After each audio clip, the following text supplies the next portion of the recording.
sini ngapain sih sebenarnya? Belajar, Bu. Ya, belajar ya. Kalau misalnya tujuan kita belajar kan ini mata pelajaran PPKN ya. Tujuan kita belajar PPKN itu apa? Ada yang tahu nggak? Tujuan kita belajar PPKN Saya mau apa? menunjukkan toleransi antara yang berbeda suku, agama. Iya, betul ya. Jadi tujuan pembelajaran PPKN ini nggak cuma kita menghafal Pancasila, menghafal undang-undang, tapi kita dengan kita belajar PPKN itu kita bisa menjadi, kita tahu bagaimana menjadi warga negara yang baik, kita tahu bagaimana apa itu hak dan kewajiban kita sebagai warga negara, dan kita juga tahu dan juga dapat menemukan kita untuk lebih mencintai tanah air kita sendiri ya. Ibu mau tanya, apa materi kita minggu lalu? Ada yang tahu nggak materi kita minggu lalu apa? Tentang hak dan kewajiban warga negara. Ya, betul sekali. Materi kita minggu lalu itu kan tentang hak dan kewajiban sebagai warga negara. Ada yang tahu nggak apa aja hak dan kewajiban kita sebagai warga negara? Coba Sarah Nadia, tahu nggak apa aja hak dan kewajiban kita sebagai warga negara? Ada selain yang tahu selain ini? Saya Bu, Nah, apa Dufan? hak kita mungkin mendapatkan pendidikan. Yaitu hak kita sebagai warga negara. Kalau kewajiban kita sebagai warga negara Ayo, apa? membayar pajak. Ya, betul sekali ya. Hak kita, hak dan kewajiban kita sebagai warga negara itu, kalau hak kita itu salah satunya itu mendapatkan pendidikan yang layak, mendapatkan kesehatan yang layak juga ya. Terus kalau kewajiban kita sebagai warga negara itu salah satunya yaitu membayar pajak ya. Jadi untuk materi hari ini kita akan belajar tentang hak dan kewajiban kita sebagai warga sekolah. Nah, dan tahu nggak apa aja hak dan kewajiban kita sebagai warga sekolah? Ada yang tahu nggak? Bu, Nah, apa?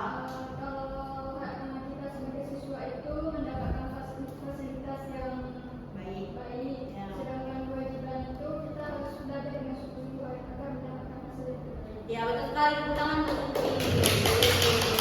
Ya, betul sekali ya. Hak kita sebagai warga sekolah itu salah satunya mendapatkan fasilitas yang layak. Salah satu contohnya itu nih di kelas. Fasilitas yang layak ini merupakan salah satu hak kita sebagai warga sekolah ya.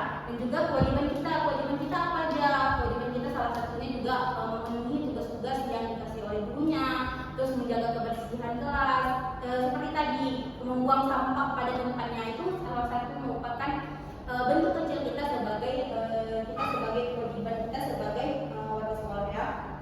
Jadi ibu harap dengan kita belajar hari ini tujuan pembelajarannya itu ibu harap kalian bisa mengetahui apa saja hak dan kewajiban kita sebagai warga sekolah, dan juga ibu harap dengan kita belajar hak dan kewajiban kita sebagai warga sekolah ini dapat menumbuhkan sifat empati dan tanggung jawab kalian kepada sesama orang-orang yang belum mendapatkan hak-haknya yang layak, terutama mereka belum mendapatkan pendidikan yang layak. Dan juga ibu harap kedepannya kalian bisa mengimplementasikan hak-hak dan kewajiban kita sebagai warga sekolah di sekolah ini ya.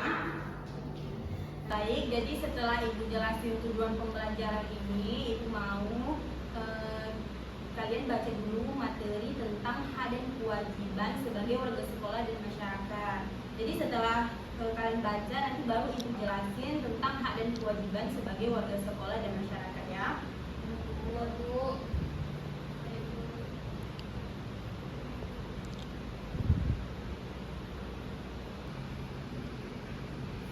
Baik, ibu akan menjelaskan hak dan kewajiban kita sebagai warga sekolah dan juga masyarakat.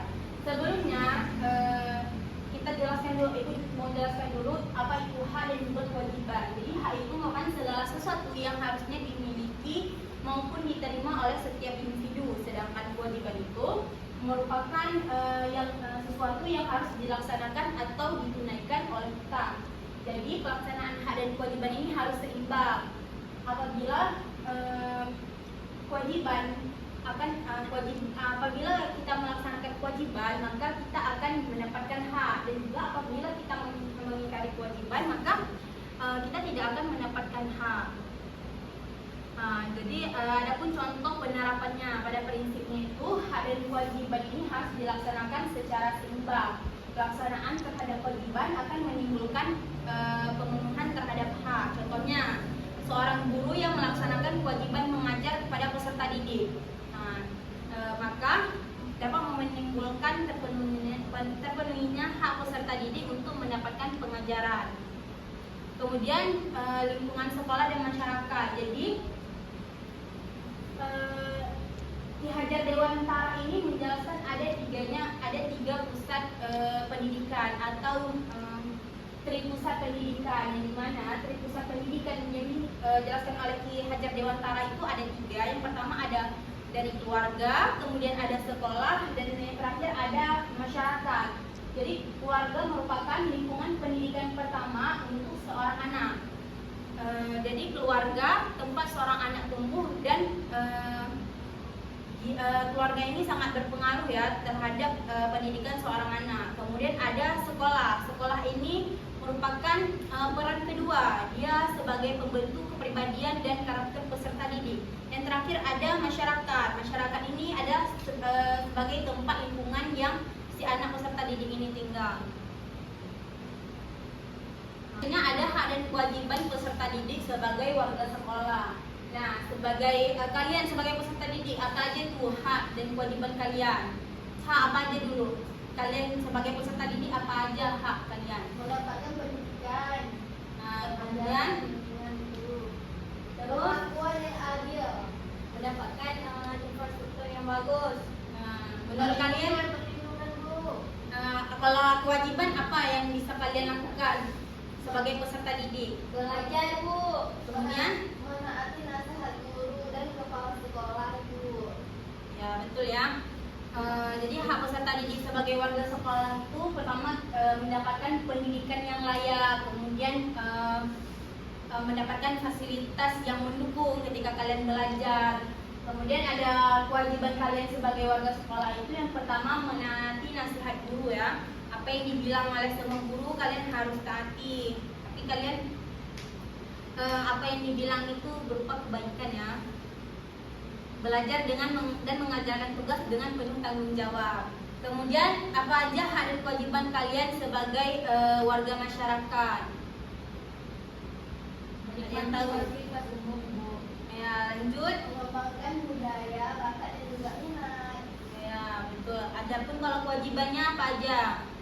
menjaga fasilitas umum, menaati tata tertib. Ya, betul ya. Jadi apa yang kalian bilang itu merupakan hak dan kewajiban kita sebagai warga masyarakat. Jadi selanjutnya ibu mau nonton kalian satu video. Nanti kalian ambil kesimpulan dari Karena sakit, Ippo, Lula, dan Bob berencana untuk menjenguk Danang di rumahnya. Mereka berkumpul di rumah Bob setelah terlebih dahulu ganti baju sepulang sekolah.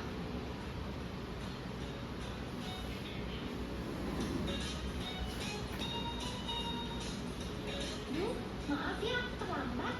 Tadi ada yang memarkir mobilnya di depan pagar rumahku, jadi aku nggak bisa lewat. Iya, nggak apa-apa Lula. Aku juga baru sampai kok.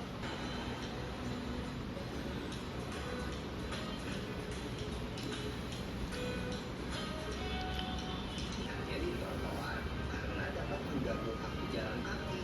Begitu juga untuk memarkir motor atau mobil atau menjadikan trotoar sebagai tempat pedagang. Yang ketiga, jangan mengaktifkan brand elektronik dengan suara keras dan tidak menggunakan kendaraan bermotor yang mengeluarkan suara yang berisik seperti Mini tadi nih. Dan yang terakhir, kita seharusnya menghargai pendapat orang lain. Wow, aku jadi melihat banyak hal kecil yang selama ini aku belum lakuin. Iya nih, aku juga. Kita sama-sama belajar ya. Sampai ketemu di video selanjutnya.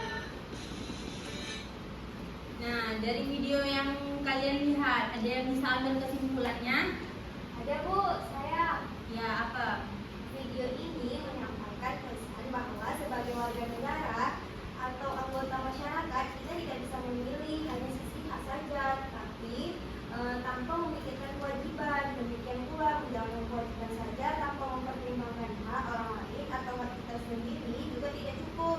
Keseimbangan, kesadaran dan partisipasi aktif adalah kuncinya Ibu.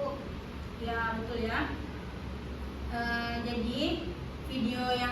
tadi Ibu tampilkan itu menyampaikan pesan bahwa kita sebagai warga negara atau anggota masyarakat tidak bisa memilih hanya sisi hak saja tanpa memikirkan kewajiban. Demikian pula menjalankan kewajiban saja tanpa mempertimbangkan hak orang lain atau hak kita sendiri juga tidak cukup ya.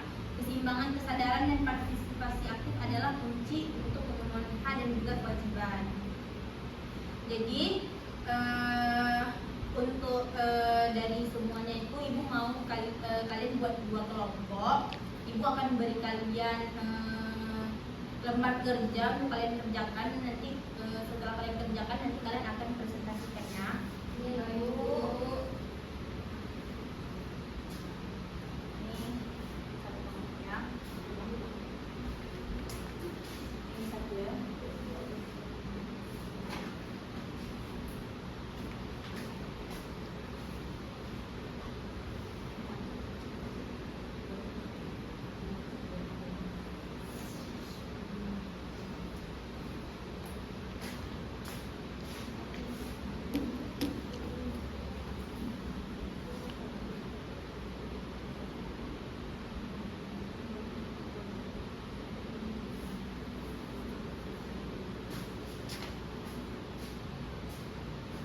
Ada kendala?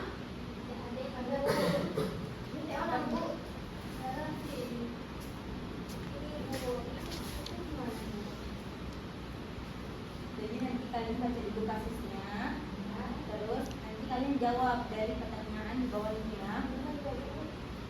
Jawabannya di lembar yang sudah saya terima ya. Kalian presentasi. Ini ada kendala? Nggak ada. Bagus ya.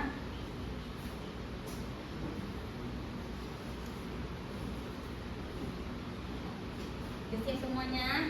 Ya. Siapa yang mau presentasi dulu? Saya Bu. Ya, boleh silahkan kelompok 2.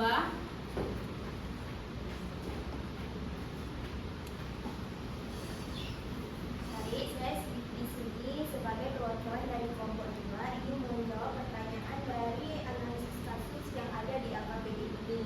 Nah, pertanyaan yang pertama ini ada kewajiban apa saja yang diamalkan oleh sebagian siswa. Nah, dari hasil diskusi kami, sebagian siswa telah mengabaikan beberapa kewajiban penting, yaitu kewajiban menjaga kebersihan kelas sesuai jadwal piket yang telah disepakati sejak awal semester. Nah, yang kedua itu ada kewajiban bekerja sama dalam lingkungan belajar, karena piket adalah tugas kolektif yang bertujuan menciptakan suasana kelas yang nyaman.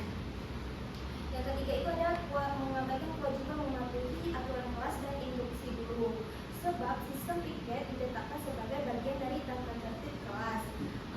Yang terakhir itu ada mengabaikan kewajiban menghargai teman sekelas, khususnya teman yang telah menjalankan tugas, dengan tidak membebani mereka secara sepihak.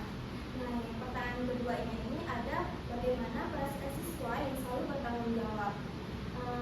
Siswa yang konsisten menjalankan piket kemungkinan besar merasakan yang pertama itu lelah. Kenapa lelah? Karena mereka harus menanggung pekerjaan yang seharusnya dilakukan bersama. Yang kedua itu ada jengkel atau kesal, sebab ada siswa lain yang tidak bertanggung jawab. Yang ketiga itu ada tidak dihargai. Nah, karena usaha mereka tidak diimbangi oleh teman-teman yang lain, merasa tidak adil karena beban tugas menjadi tidak merata. Yang terakhir itu ada demotivasi. Apa sih demotivasi ini? Karena kerja keras mereka tidak membawa perubahan pada perilaku teman sekelas. Hanya itu saja hasil diskusi kami. Terima kasih. Ya, tepuk tangan untuk kelompok 2.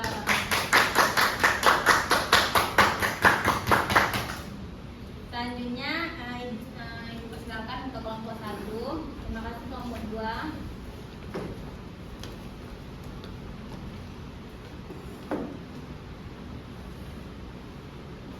Baik, saya perwakilan dari kelompok 1 ingin menjawab dari pertanyaan kasus yang ada di LKPD ini.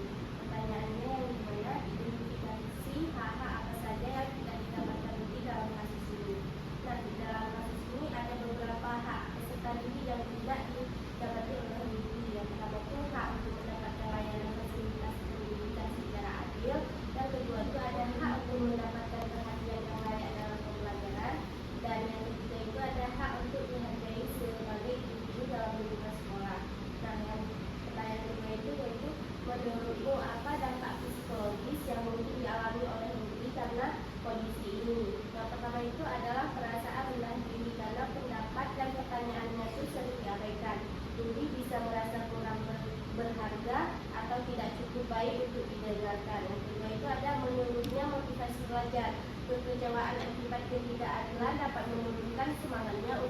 berpartisipasi dalam pembelajaran atau memanfaatkan fasilitas sekolah. Dan yang terakhir itu ada menarik diri dari lingkungan sosial. Jadi mulai mengisolasi diri dari diskusi dan kegiatan kelompok ini dapat berlanjut menjadi withdrawal sosial. Sekian dari presentasi kami. Baik, terima kasih untuk kelompok 2. Kita tepuk tangan untuk kelompok 2. Baik, jadi setelah kalian mengerjakan LKPD hari ini, maka ibu cukupkan untuk pertemuan hari ini. Untuk pertemuan selanjutnya kita akan belajar tentang hak dan kewajiban kita sebagai warga negara. Sebelumnya ibu mau terima kasih untuk kehadiran kalian dan juga partisipasi kalian yang udah mau berdiskusi dan juga mempresentasikan hasil yang kalian diskusikan ya. Sebelumnya untuk mengakhiri pertemuan kita hari ini, kita tutup dengan doa kafaratul majlis. Bismillahirrahmanirrahim. Subhanaka Allahumma wa bihamdika asyhadu an la ilaha illa anta astaghfiruka wa atubu ilaika. Baik, sekian untuk pertemuan hari ini. Assalamualaikum warahmatullahi wabarakatuh. Waalaikumsalam.